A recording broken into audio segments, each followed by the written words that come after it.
Começa agora o programa Ensinos de Jesus, com Marciel Lobato, Pastor Jorge Duarte, Fábio Bolognese e Priscila Covo. Programa Ensinos de Jesus. Olá, irmãos, sejam todos bem-vindos. Este é o programa Ensinos de Jesus e é um prazer estarmos aqui reunidos mais um dia para estudar a palavra de Deus. Eu gostaria de mandar um grande abraço para todos os ouvintes que nos acompanham pela Rádio Mercosul FM, na região de Guaíra e também Caraíma. Também na Rádio Tom FM de Guaíra, a Rádio Mercedes, de Mercedes, e também a Rádio Pato, de Pato Bragado. Também eu gostaria de mandar um grande abraço para todos os que nos acompanham pela internet, no nosso canal do YouTube, @IASD Guaíra, nosso canal da Igreja Adventista Central aqui de Guaíra.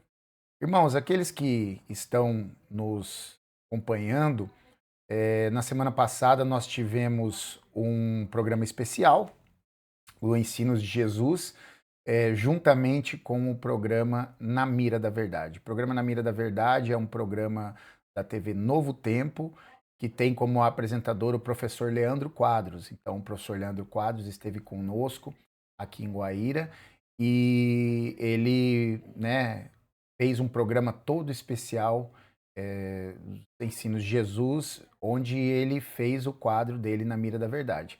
Então, nós tivemos esse programa e foi dividido em duas partes. Na semana passada, vocês ficaram com uma parte, das respostas, perguntas e respostas para o professor Leandro Quadros, e essa semana nós teremos, então, novamente a segunda parte, dessas perguntas. Eu convido a todos vocês para permanecerem conosco e tenho certeza que são muitas perguntas, interessantes, que você tem aí a curiosidade, e a Bíblia sempre respondendo. Então, o professor Leandro, dentro do seu vasto conhecimento bíblico, ele nos traz as respostas ali para as perguntas que foram feitas ao vivo, para os questionamentos bíblicos.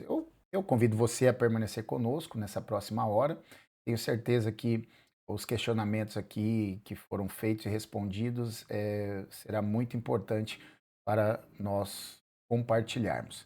Nós vamos ouvir agora a nossa música de introdução do nosso programa e já voltaremos em seguida com uma oração e seguiremos com o nosso programa Ensino de Jesus Especial com Leandro Quadros, Na Mira da Verdade, TV Novo Tempo.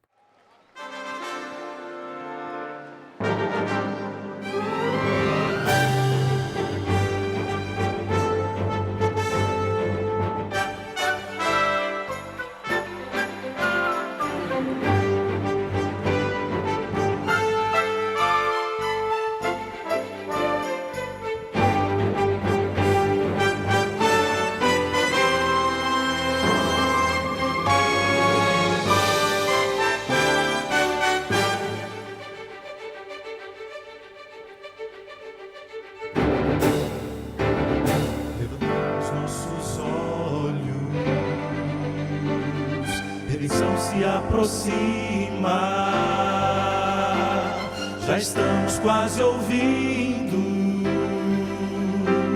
os clarins de sua vinda. Ainda é tempo de ir avante, anunciar a toda a gente que Jesus está voltando, vitorioso e triunfante.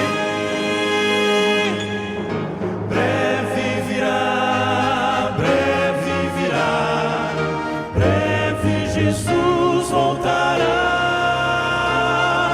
breve virá, breve virá, breve Jesus voltará.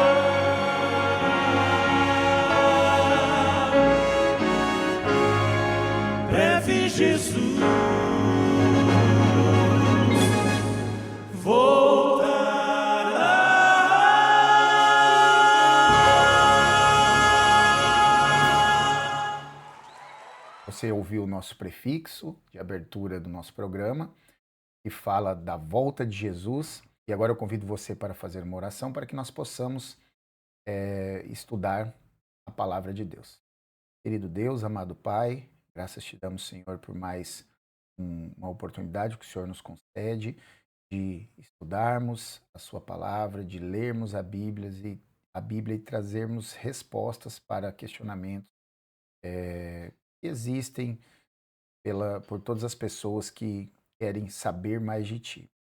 Senhor nosso Deus, pedimos a presença do Seu Espírito conosco nessa hora que segue, esteja com cada um que aqui nos acompanha, esteja nessa programação. Agradecemos por tudo que faz a nossa vida. Pedimos isso em nome do Seu Filho amado Jesus. Amém. E você fica agora com o programa Ensino de Jesus especial Na Mira da Verdade com o professor Leandro Quadros. Muito bem, estamos de volta com o programa Ensinos de Jesus, também o programa Na Mira da Verdade hoje com o professor Leandro Quadros. Professor Leandro, pergunta quente, essa pergunta não podia faltar. Como responder o mundo hoje? E serão duas perguntas, a primeira, daqui a pouco vem outra sobre o mesmo tema. Como responder o mundo hoje sobre a santidade do sábado, baseado em argumentos atuais, atualizados e bíblicos. Como responder sobre a santidade do sábado? Muita coisa, amigos, poderia ser dita, mas eu gosto de começar a tratar desse assunto sempre através do livro do Gênesis. Por quê? O livro do Gênesis nos mostra claramente que o mandamento do sábado ele é um princípio de adoração a Deus. Ele é um memorial, um aniversário da criação. Quando eu consigo deixar isso bem claro na mente das pessoas, eu já consigo eliminar várias objeções. Por exemplo, a de que o sábado foi dado apenas para Israel, de que o sábado fazia parte apenas da antiga aliança, ou que o sábado se trata de um mandamento cerimonial. Se eu mostro a origem do sábado e convenço as pessoas dessa origem do sábado, eu já resolvo várias objeções. Gênesis 2, 1 a 3. Eu gosto de começar com esse texto. Assim, pois, foram acabados os céus e a terra e todo o seu exército. E havendo Deus terminado no dia 7º a sua obra que fizera, descansou nesse dia de toda a sua obra que tinha feito. Agora vamos ver o que Deus fez com o sábado. E abençoou Deus o dia 7º e o santificou, porque nele descansou de toda a obra que como Criador fizera. Veja, o sábado é um momento em que Deus cessou as suas atividades como Criador. Então ele é um lembrete, um memorial do Deus Criador. Aqui é dito que Deus abençoou e santificou o 7º dia. O que isso significa? Aqui nós refutamos mais uma objeção, de que todos os dias são iguais para Deus. Se todos os dias fossem iguais, ele teria abençoado e santificado a semana. Mas ele não santificou a semana. Ele abençoou e santificou o 7º dia. Então o que isso significa?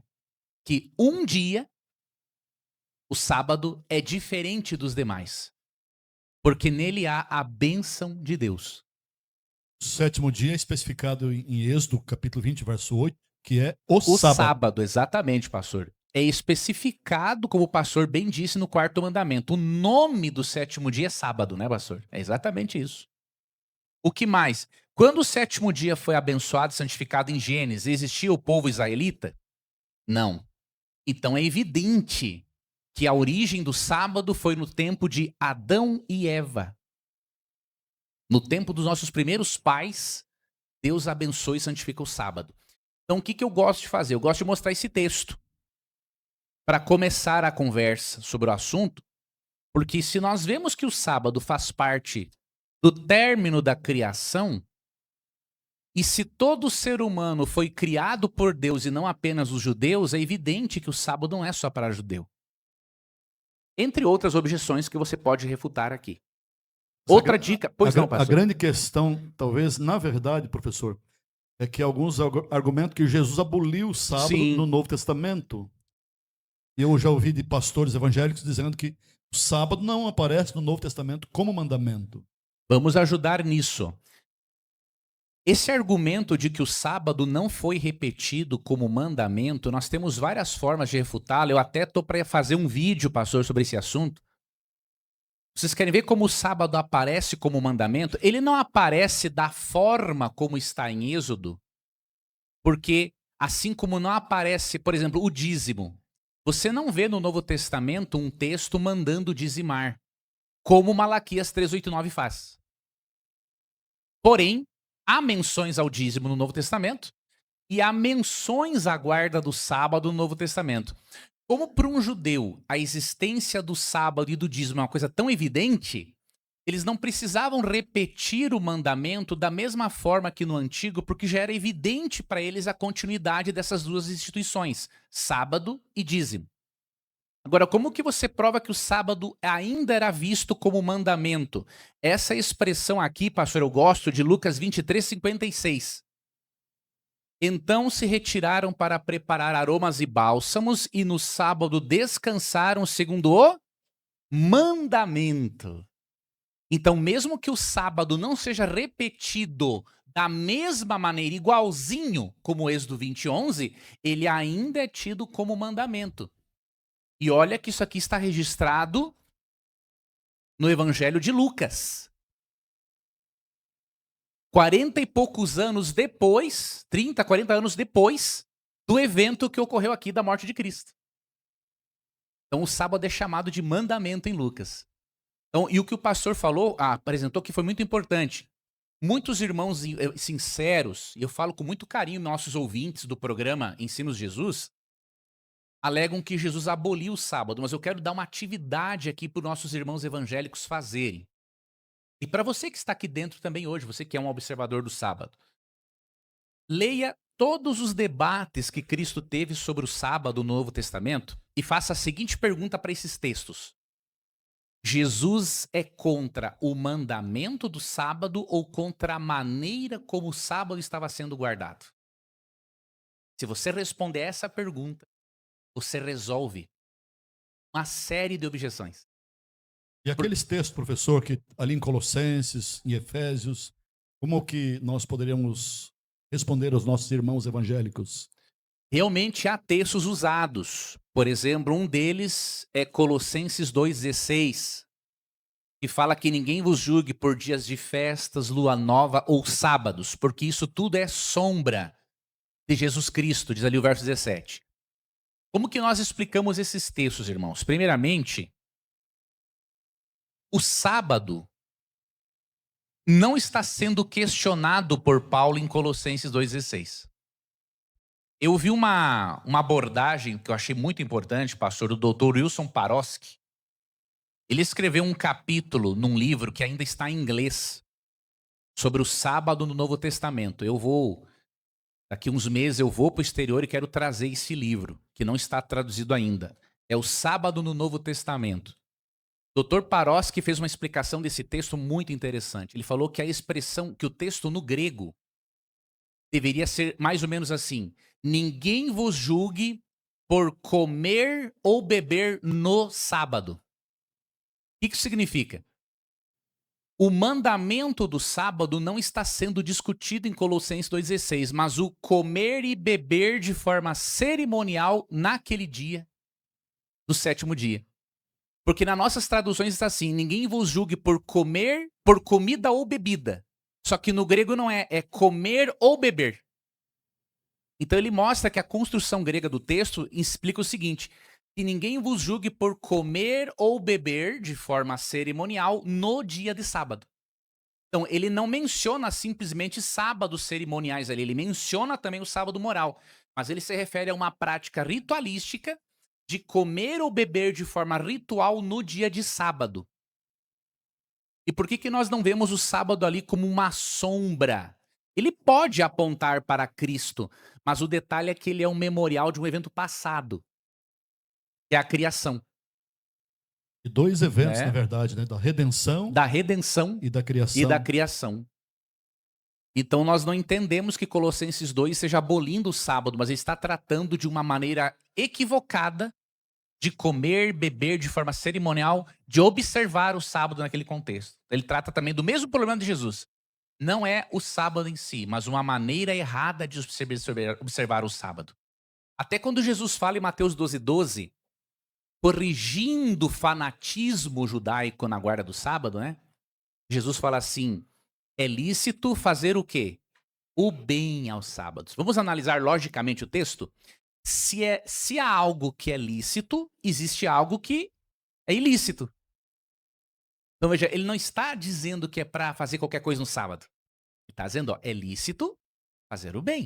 O senhor falou, né? Agora eu vou botar o senhor na mira. Vamos lá, meu amigo. Como profissionais da área de saúde pode lidar com o plantão que cai no sábado?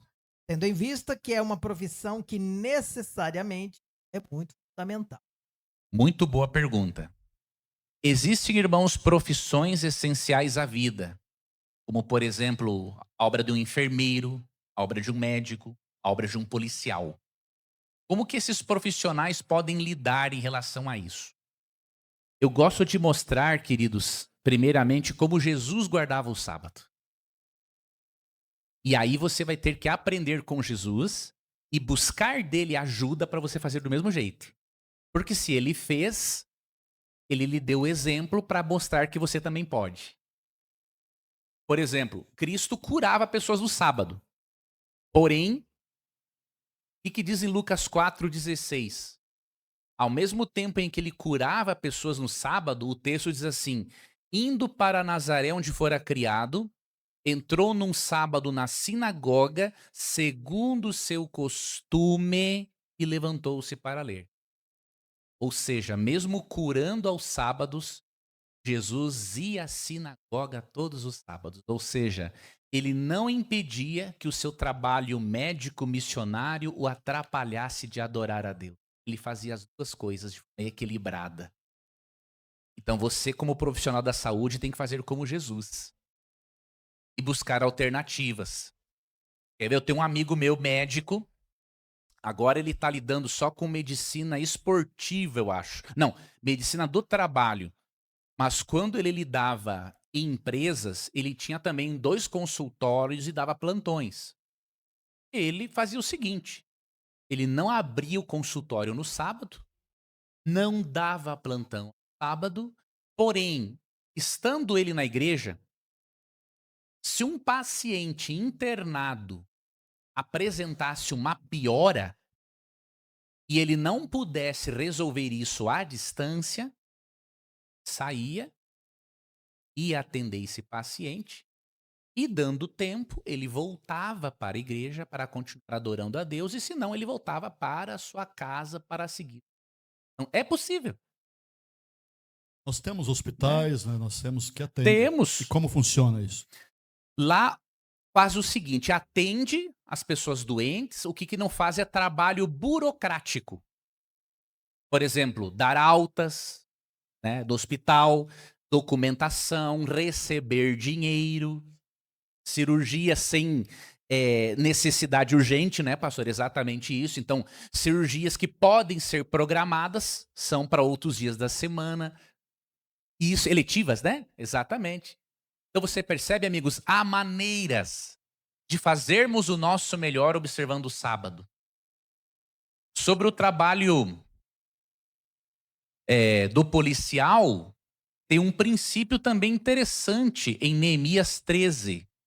E que eu sempre oriento: troque a escala o mais que você puder.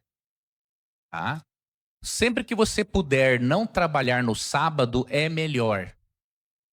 Agora, vai ter um momento que não será possível você fazer isso. Aí você tem que pensar em como esses policiais aqui de Neemias 13, 19 trabalhavam.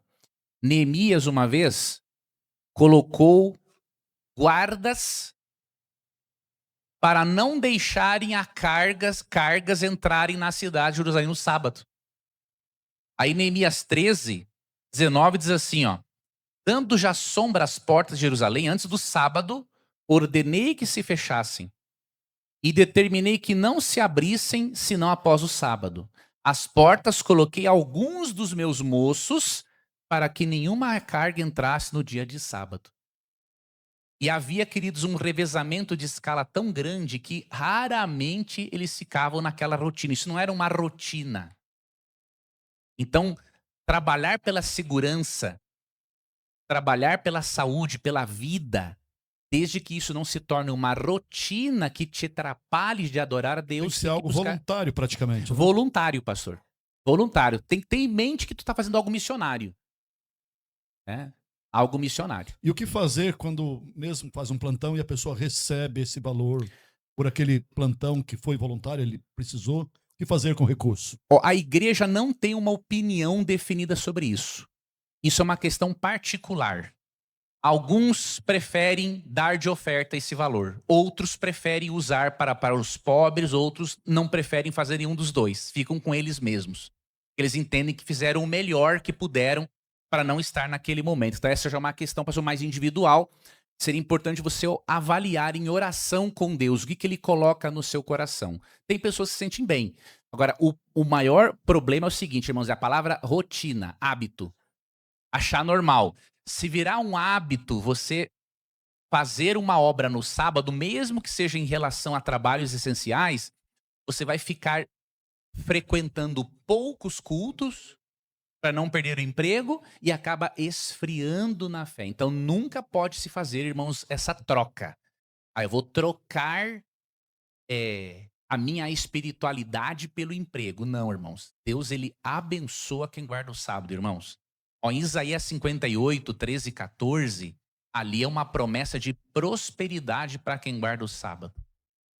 Por mais que sejamos pecadores, por mais que a nossa obediência seja imperfeita, Isaías 58, 13 e 14 fala, quando fala assim, que eu farei você cavalgar sobre os altos da terra e te sustentarei com a herança de Jacó, ali Deus está prometendo aos observadores do sábado, israelitas e também não israelitas, prosperidade.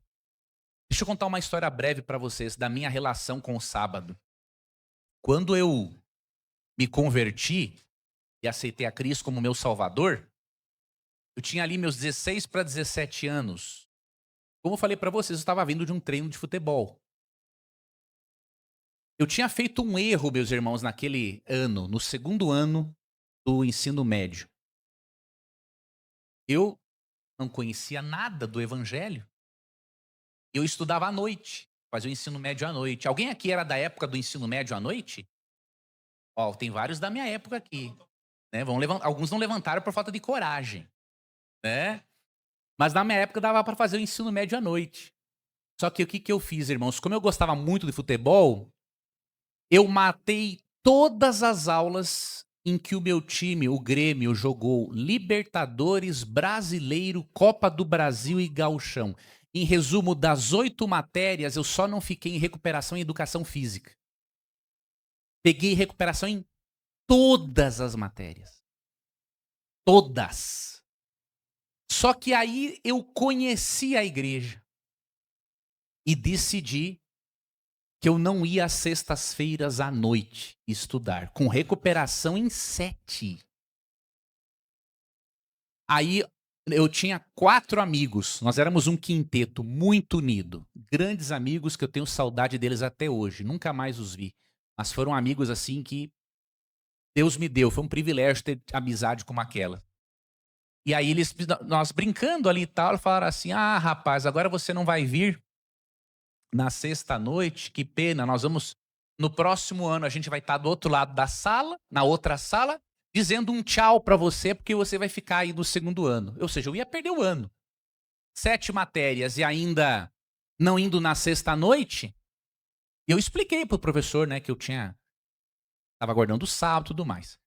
Em resumo, nós éramos 5, lembra? Os 4 amigos e eu.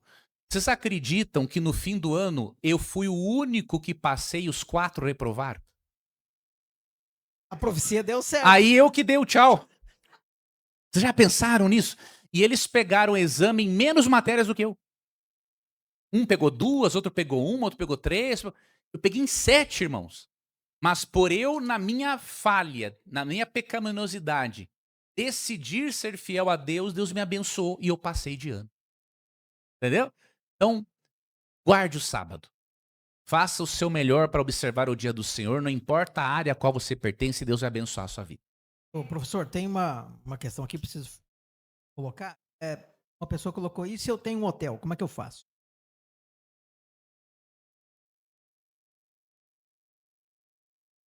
Talvez, eu vou dizer talvez, você tenha que fazer uma mudança total na reestruturação do hotel ou nem tê-lo. Vai depender muito de você. Eu aconselhei uma vez um adventista que queria ter um hotel e eu mostrei para ele os prós e contras. Será que ele vai conseguir dar um bom testemunho tendo um hotel? Não prestando serviço aos seus funcionários? Então eu acho que há situações que às vezes não vale a pena você meter-se. Eu, por exemplo, quando eu viajo, alguém pode dizer assim, então você é um hipócrita porque você fica em hotel no sábado. O que eu faço no sábado? Se eu estou num hotel? Porque às vezes eu vou para uma igreja e tenho que ficar no hotel. Né? Irmãos, eu já coloco no meu quarto, quando é no horário do sábado, aquela plaquinha no quarto de não perturbe. Ninguém arruma meu quarto no dia de sábado. Se alguém tiver que arrumar, organizar alguma coisinha, sou eu mesmo. Eu faço o meu melhor, eu procuro amenizar. Se eu precisar de alguma coisa é depois da hora do pôr do sol, não vou acertar nada na hora do pôr do sol, só depois. Eu acho que é possível, irmãos. Agora, para quem ser dono de hotel, este é um desafio. Eu recomendo que você, antes de tomar uma decisão, converse com algum outro observador do sábado, dono de hotel, porque não é fácil. Uns estão migrando para o Airbnb aí, né? É. Uns aí fica mais tranquilo. Fica mais tranquilo, porque no sábado, né, pastor, tem serviços ali. Como é que você vai dar folga para a pessoa da cozinha, para a pessoa que passa? Então, se você criar uma forma de guardar o sábado sendo dono de hotel, vai ser uma bênção, vai ser um testemunho. Agora, como eu não seria a pessoa apta para te dizer, porque eu nunca tive hotel, não tenho ninguém na minha família que o tenha, eu acho que nesse caso você deveria conversar com a pessoa que passa por essa experiência e que possa, de repente, te dar aí um conselho ou uma dica, tá? Mudando de assunto, me casei, meu casamento não deu certo, divorciei. É considerado adultério se relacionar com alguém após o divórcio, um novo casamento? Tenho que viver sozinho pro resto da vida? O que a Bíblia me diz? Irmãos, temos que considerar algumas coisas aqui. Primeiro, o casamento só é desfeito diante de Deus diante de uma das duas circunstâncias. A de Romanos 7:2, quando há a morte do cônjuge, e a de Mateus 19:9 e Mateus 5:32, quando há imoralidade sexual. Então Deus autoriza desfazer um casamento nessas duas circunstâncias. Tá? Fora disso, o que Paulo diz? 1 Coríntios capítulo 7. Versículo 10. Ora, aos casados ordeno, não eu, mas o Senhor, que a mulher não se separe do marido. Se, porém, ela vier a separar-se, que não se case, ou que se reconcilie com seu marido, e que o marido não se aparte de sua mulher. Então, Paulo reconhece que o casamento não pode ser desfeito se não for por uma dessas maneiras que eu mencionei. Agora, há um detalhe. Há irmãos que não conseguiram viver este ideal. Há irmãos que se casaram uma segunda vez sem que o outro cônjuge tivesse morrido ou se casado com outra pessoa. Óbvio, ocorreu um adultério. Ao mesmo tempo, eu não creio no chamado adultério eterno. Eu não vejo base bíblica para o adultério eterno. Ou seja, se a pessoa adulterou e Deus pôde perdoar o próprio rei Davi, entre outros, ele pode perdoar uma A mulher outra pessoa samaritana, também. acho que é um exemplo bem clássico, Esse né? clássico, pastor, muito bem lembrado. Quantos maridos ela tinha tido ali Ela teve 5 5. maridos e o que tu tens não é teu. Né? Não é teu. E Jesus perdoou ou não a mulher samaritana? Muito bom exemplo, pastor, que o senhor nos trouxe. Perdoou. Então o que eu digo para você? Se você não pôde viver o plano de Deus, o Senhor pode perdoar você. Agora, não use deste argumento para pensar o seguinte: bom, já que Deus me perdoa, eu vou casar uma vez, caso 2, caso 3, caso 4, caso 5. Uma pergunta chegando aqui: quando é que a pessoa poderia se casar novamente? Né? Em que situações? Biblicamente, só no caso de morte do cônjuge ou na questão da imoralidade sexual. A palavra, irmãos, adultério no grego não é só entre marido e mulher, tá? A palavra adultério no grego envolve, da palavra porneia, envolve incesto, bestialidade e homossexualidade. Então, esses são motivos também para um divórcio à luz do texto bíblico.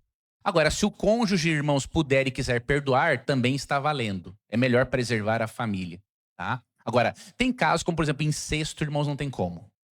É um incesto.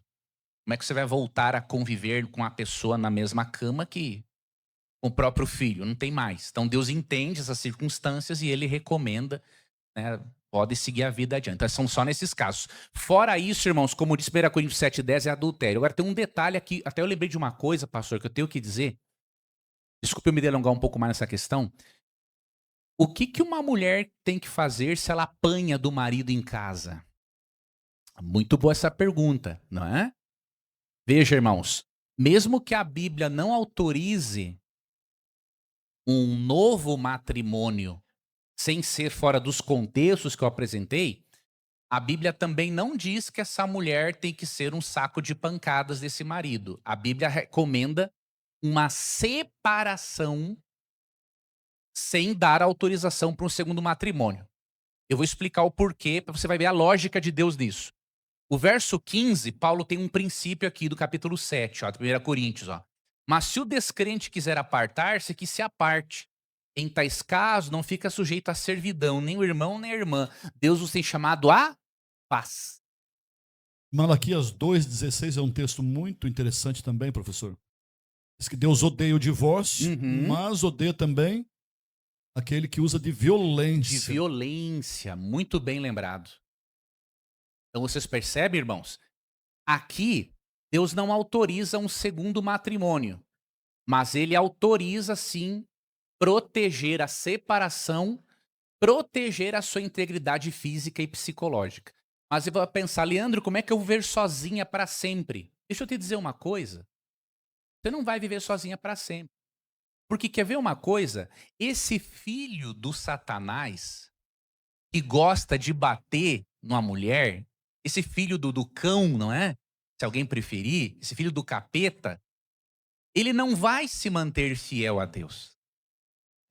Se um cara tem a capacidade de bater na esposa dele, ele não vai se manter fiel em outras áreas. Ele vai vacilar. E você vai ficar livre para seguir a sua vida. O que eu recomendo para você? Permaneça fiel à palavra de Deus. Que não seja você a errar, não é, pastor? Permaneça fiel à palavra, porque Deus arruma a sua vida. E quer um conselho aqui? Eu vou dar um conselho que eu aprendi com um psiquiatra, um amigo meu. Se o agressor quiser voltar, só deve haver uma concessão se ele topar fazer terapia por no mínimo 1 ano. Por quê? É comprovado por estudos que o agressor, o abusador, que não faz terapia no mínimo 1 ano, ele volta a fazer tudo de novo. Então, se ele se arrependeu e quer voltar, bom, faça a terapia.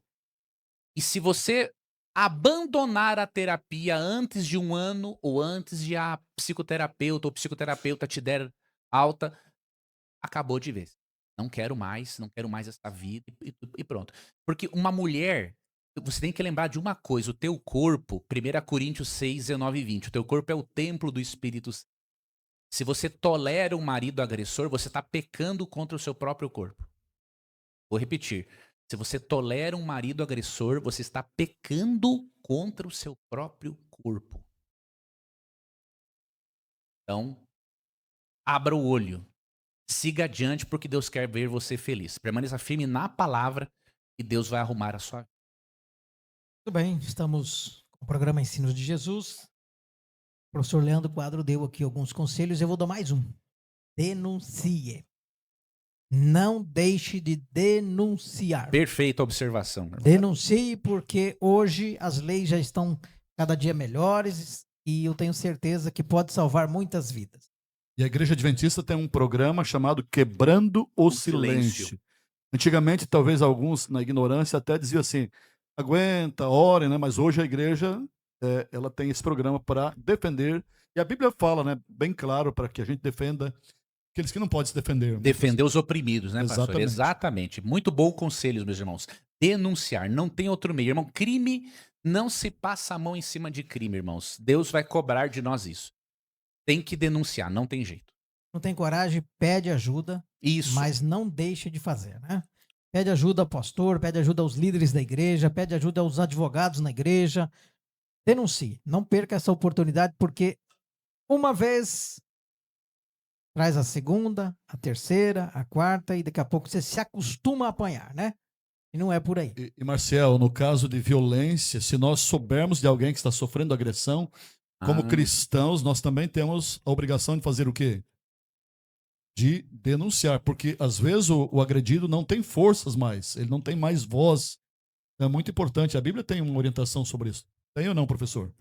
A Bíblia tem um texto aqui, meu irmão. Quer ver, ó? Tiago 4:17, ó.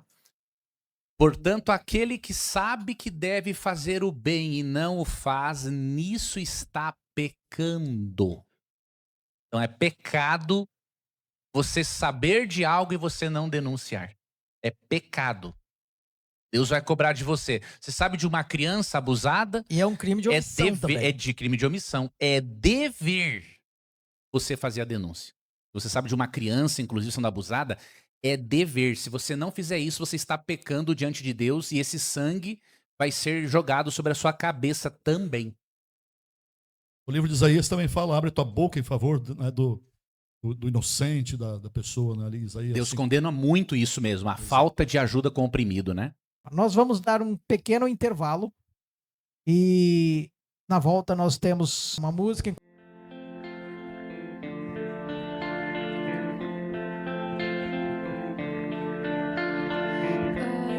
quero te amar, tocar o teu coração e me derramar aos seus pés. Mais perto eu quero estar, Senhor, e te adorar com tudo que sou e te render glória e aleluia, aleluia, aleluia, aleluia, aleluia.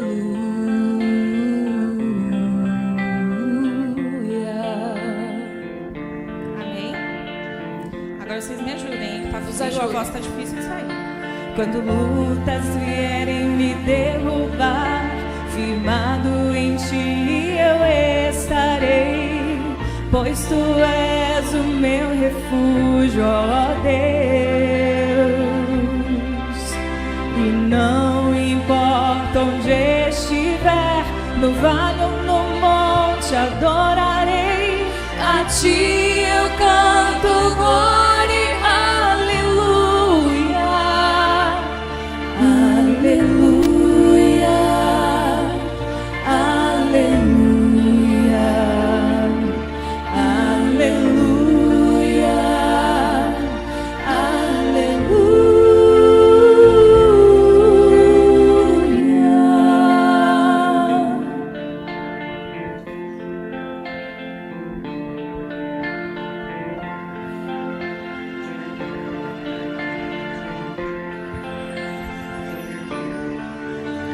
Senhor, preciso do teu olhar, ouvir as batidas do teu coração, me esconder nos teus braços, ó Pai.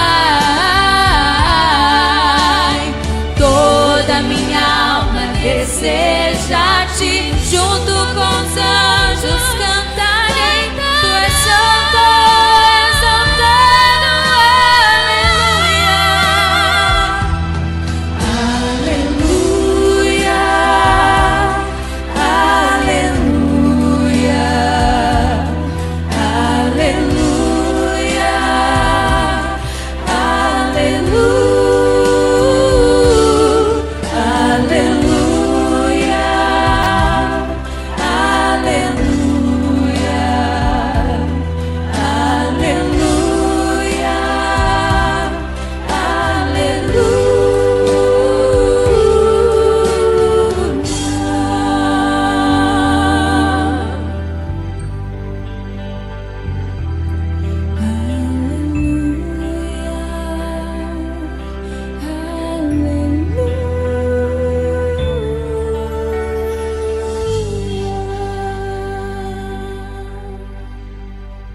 Amém. Que o nosso Deus seja louvado.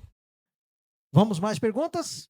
Vamos lá, professor. Vamos lá, meus irmãos. Uma pergunta difícil, professor Leandro. Duas pessoas brigaram e, por alguma razão, uma tirou a vida do outro. Isso é grave aqui, gente brava aí que tem que denunciar, né? Uma morreu e a outra está viva, né? E alguém levou a mensagem para a que ficou viva e ela se converteu. Deus a perdoou. A grande pergunta é: e a que morreu? O que vai acontecer com ela? Foi perdoado? Olha o que acontece aqui. Primeiro, aquela pessoa que morreu, ela precisa ter morrido salva. Esse que é o ponto. É por isso, queridos, que há uma advertência em 2 Coríntios 6:2, né? Que hoje é o dia da salvação.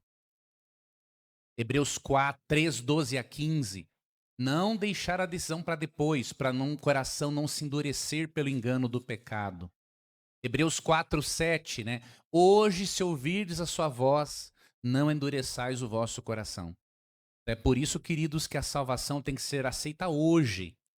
Porque se alguém morre, não importa a forma, por assassinato ou não, perdido, ele está perdido. Então, por que o diabo quer apressar a morte de muitas pessoas? Justamente para elas ficarem perdidas. Agora tem um detalhe, queridos, e aqui eu vou dizer, esse é um assunto que eu não vou entrar a fundo agora, mas é importante vocês saberem. Mesmo que Deus perdoe este criminoso para a vida eterna, Deus, biblicamente, quer que o sangue dele seja derramado pela justiça. A Bíblia não... Dos pecados passíveis de pena de morte, dos mais de 20, o único que Deus não aceitava expiação era o homicídio. Por quê? A explicação está aqui em Gênesis 9, versos 5 e 6. Ó. Certamente requererei o vosso sangue, o sangue da vossa vida. De todo animal o requererei, como também da mão do homem. Sim, da mão do próximo de cada um requererei a vida do homem. Se alguém derramar o sangue do homem, pelo homem se derramará o seu, porque Deus fez o homem à sua imagem. Queridos, a vida humana é sagrada. A sacralidade da vida é algo tão sério para Deus que Deus não aceita expiação pelo homicídio. Então, isso é sério no texto bíblico. Né? Agora, óbvio, se lembra das cidades de refúgio nos dias de Israel? Números 30? Se o cara matou alguém não intencionalmente ou em legítima defesa, ele era julgado e não era condenado, porque Deus entendia a situação. Agora, se o cara fez por bandidismo, ele era decepado. Não tinha conversa. Essa lei mudou?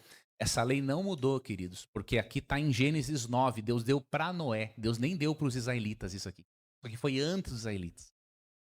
Então a sociedade nossa, irmãos, eu vou dizer uma coisa para vocês. Assim como o sangue de Abel simbolicamente clamou a Deus por justiça quando Caim o matou, o sangue de muitos inocentes clama a Deus por justiça.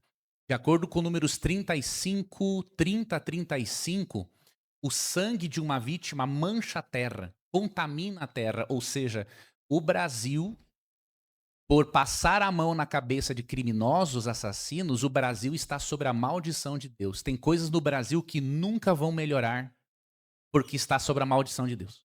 Tem coisas que vão melhorar porque Deus é misericordioso. Mas outras coisas, irmãos, não vão melhorar porque o país está contaminado com sangue inocente. Isso é o que está no texto bíblico.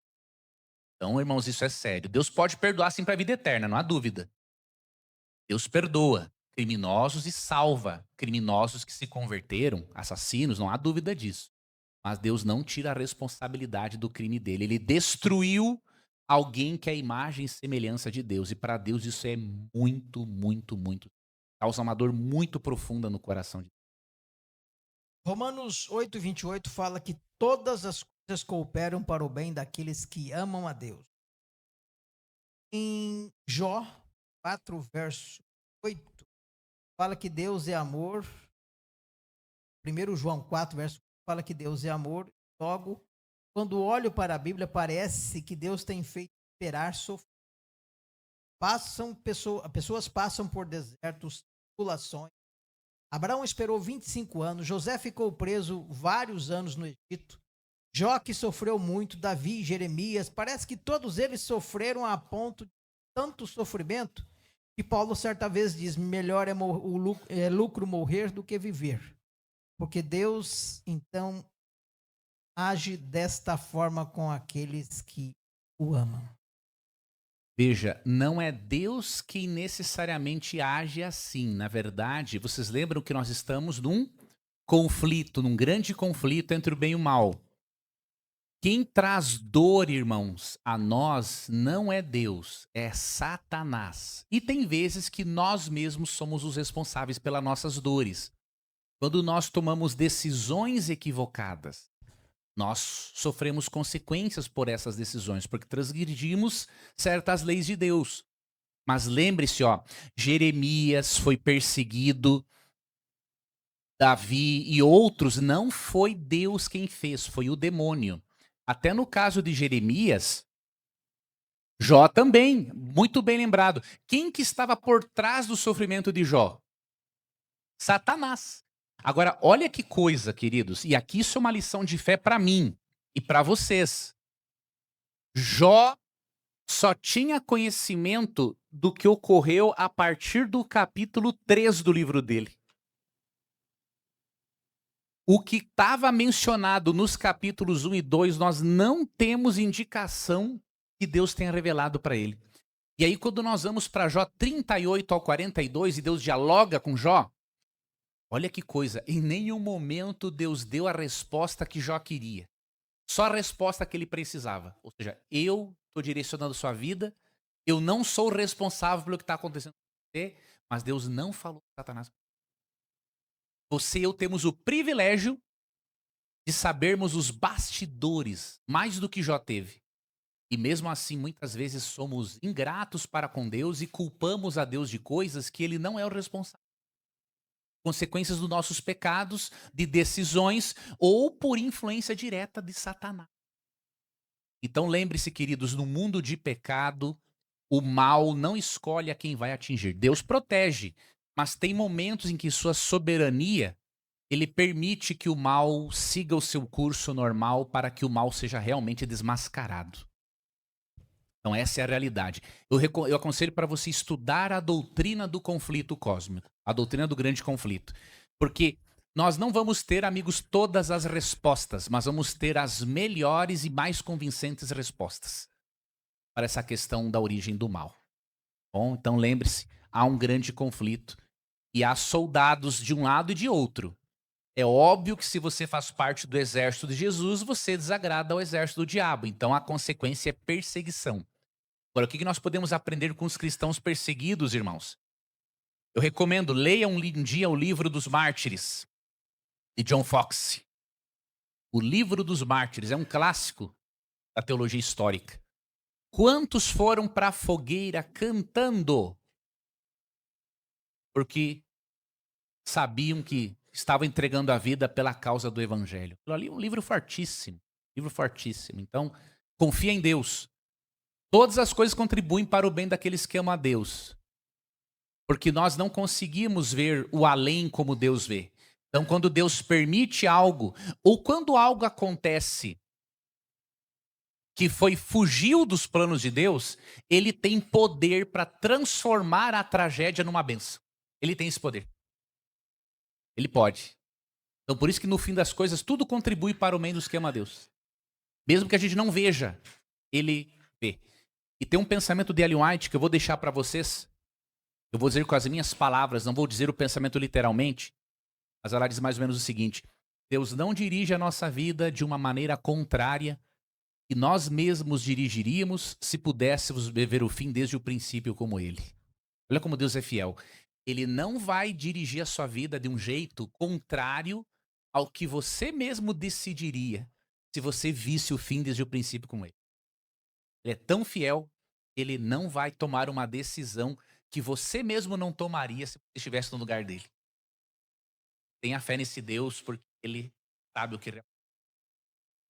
Professor Leandro, uma pergunta difícil aqui. Tenho uma dúvida. Por que quando Arão construiu o bezerro de ouro, quando ele e Miriam falaram mal de Moisés, somente ela foi punida? E Arão parece que não aconteceu nada com ele em nenhuma das duas ocasiões. Certo, porque Arão se arrependeu antes do problema. Antes da consequência ele se arrependeu. Mesmo que ele tenha dado uma desculpa, olha, o povo me pressionou e tal, ele reconhece o seu problema. Miriam não chegou a esse ponto. Miriam, para se arrepender, ela teve que receber a lepra. Abraão não foi necessário. Porque se você lembrar do relato da lepra, Arão, ele chega para Deus e fala assim para Moisés: meu Senhor, por favor, que isso não aconteça, que ela não vire isso, aquilo, que ela não vire um aborto morto, alguém que não tem mais valor nenhum. Então ele demonstra ali um medo, um arrependimento, uma preocupação com o que poderia acontecer. Então ele se arrependeu em tempo. Ela, infelizmente, não. Mas depois que ela se arrepende, Moisés intercede por ela, ela é perdoada. É perdoada depois da intercessão e do arrependimento. Já que estamos falando de perdão, vem uma outra pergunta aqui. A maldição que os pais lançam, tem gente que fala palavras sobre os filhos, tem perdão? Pega essa maldição? Olha, as palavras, amigos, elas têm um grande poder, sim. Provérbios 18, 21 diz que no poder da língua há a vida e a morte. Porém, veja, as palavras, elas só podem continuar influenciando você se você o permitir. Não há algo de espiritual, diríamos assim, há algo de mágico nas palavras, não. Agora há algo sim de poder, porque ela impregna na sua mente. Então, se os seus pais disseram palavras ruins para você, você pode reprogramar a sua mente para superar essas palavras ruins. Você pode fazer um exercício de terapia cognitivo-comportamental, TCC. É um trabalho de reescrever crenças. Na verdade, o que teus pais implantaram em você foi crenças limitantes. E você pode reescrevê-las. Eu tenho um curso meu de inteligência financeira bíblica que eu não lancei faz algum tempo, vou pretender voltar a lançar. Eu explico uma coisa ali. Às vezes, e eu falo, eu me coloco no lugar, às vezes nós não prosperamos mais por causa dessas crenças limitantes. Tá? Então, por exemplo, você ouviu a vida toda: você não presta para nada. Né? Você internalizou essa verdade. Mas não é que a palavra tem um poder mágico. Foi o teu cérebro que se convenceu de que você realmente não presta para nada. Então, tu tem que reescrever isso. Por exemplo, o dinheiro é a raiz de todos os males. Isso é uma crença limitante, não está na Bíblia. A Bíblia fala que o amor ao dinheiro é a raiz de todos os males, não que o dinheiro é a raiz de todos os males. Então, a Bíblia não condena ter, ela condena o amar.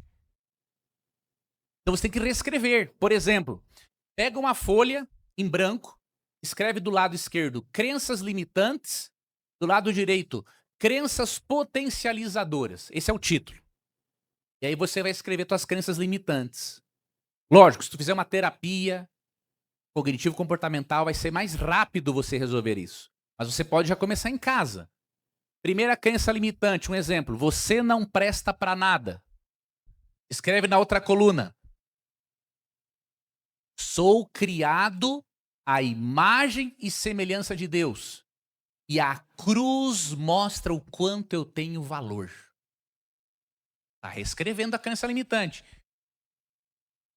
O amor ao dinheiro, o dinheiro é a raiz de todos os males. Não. Biblicamente, o amor ao dinheiro é a raiz de todos os males. Ser pobre é uma virtude. Você vai escrever. Não, ser pobre a pobreza é resultado do pecado. Entendeu? Você vai reescrevendo essas coisas. Tudo aquilo que colocou na sua mente. Reescreva. Aí você dá para o teu cérebro alternativas. Teu cérebro vê que há alternativas para você pensar diferente. Outra coisa. Você é incapaz. De acordo com a Bíblia, eu tenho dons do Espírito. Então, Deus me capacita para fazer qualquer outra coisa. Então, vai reescrevendo isso. E aí você vai perceber que essas coisas vão mudar. Você pode quebrar, sim, essas crenças limitantes. Basta fazer esse trabalho. Vamos por você mesmo. Muito bem, estamos encerrando o nosso programa hoje, Ensinos de Jesus. Você que está aí no rádio vai ouvir uma música e na sequência nós estaremos encerrando com uma oração. Eu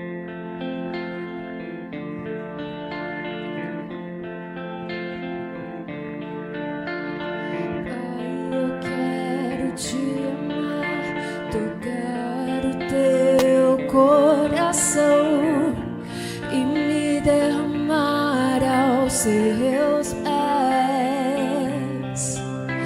Mais perto eu quero estar, Senhor, e te adorar com tudo que sou e te render glória e aleluia, aleluia, aleluia, aleluia, aleluia.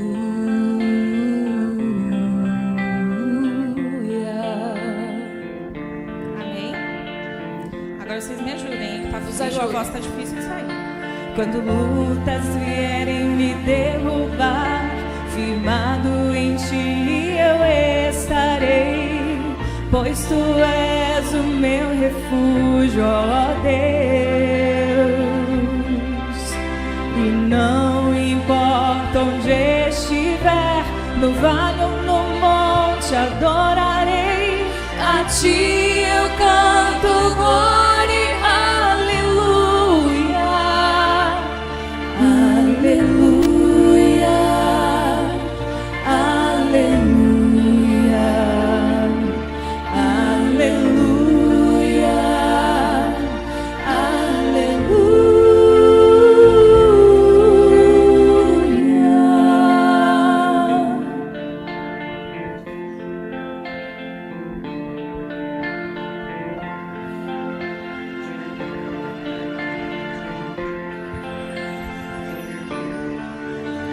Senhor, preciso do teu olhar, ouvir as batidas do teu coração, me esconder nos teus braços, ó Pai. Toda minha alma deseja-te, junto com os anjos cantarei, tu és santo, exaltado, aleluia, aleluia,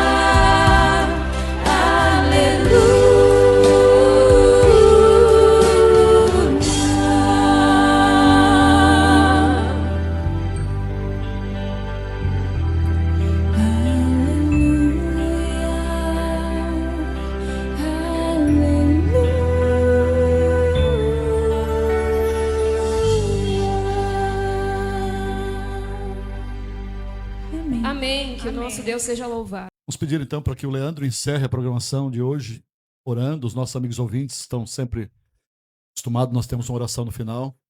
Querido Deus, obrigado por esses momentos preciosos que o Senhor me deu com esses irmãos e com os ouvintes do programa Ensino de Jesus. Eu peço que o Senhor coloque a sua mão sobre a nossa mente para que possamos compreender de uma forma cada vez mais clara a sua palavra. E que esta palavra, meu Deus, surta efeito em nós. E sejamos uma versão melhor de nós mesmos pela atuação do Teu Espírito Santo. Obrigado por perdoar os nossos pecados e por nos dar uma semana abençoada que será essa semana seguinte. Por favor, nos guarda de todo mal e nos guie em tudo aquilo que nós fizermos. Se alguma pessoa aqui presente ou algum ouvinte tem alguma necessidade, seja física, espiritual, seja no aspecto, seja algum problema inclusive familiar, que o Senhor coloque a sua mão sobre essa pessoa agora. E que para a sua honra e para a sua glória essa pessoa seja atendida. Obrigado pela sua graça, por ela ser maior do que os nossos erros. Pedimos agradecidos, em nome de Jesus. Amém.